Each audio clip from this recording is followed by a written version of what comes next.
Hello. I'd like to introduce you to my sleeping son. Sleeping son, where are you? There's his arm. And there's his head. He's my pretty sleeping son. But he's asleep. And maybe someday he'll be as tall as Saul was. Saul was the first king of Israel. Saul. My son will probably never be the king of Israel because, we're not of Jewish descent. It's just not happening. However, he might be as tall. Which is a significant thing because Saul... Well, let's start at the beginning. Semi-beginning? Because Samuel had already met Saul by the time this event happened. In fact, Samuel had told Saul to go do something. And while Saul had done that, Samuel called for all the tribes of Israel and told them to come near. And told them that the Lord said, "You rejected me."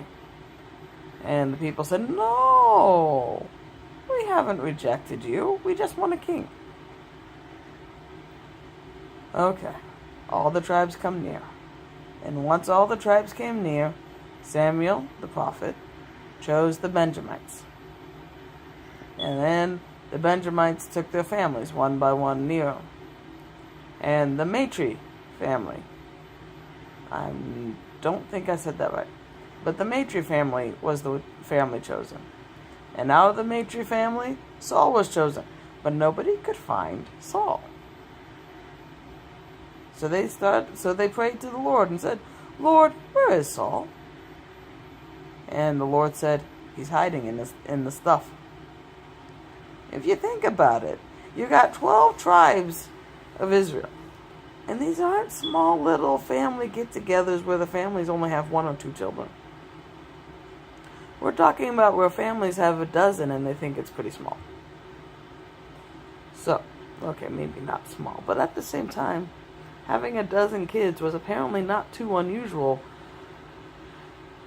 at least judging by Israel's family.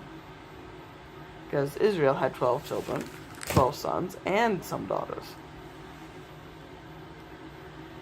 Coming back to Saul. So Saul comes out, so they find Saul amongst all the stuff. I mean, if you take a family get-together, and you load it up so that you can all meet together, because you're having a discussion about who should be in charge of all these families, you're going to have stuff. Even if it's only the children's play toys. You got a lot of stuff. And that's not including the food. So there was a lot of stuff to hide in. But they brought him out.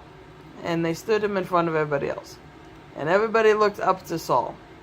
Literally. They had to. He was head and shoulders taller than everybody else around him. And Samuel said, "He's the chosen one. Look how the Lord made him so tall." And everybody said, "Yay! Yay for Saul! We'll bring you presents."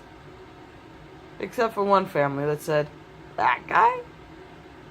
He's gonna protect us? Nah."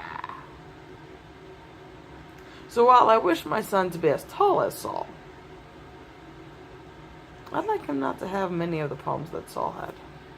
Which would be an entirely different story for another day. Give me a comment below about what story in the Bible you like, or what you think about tall people.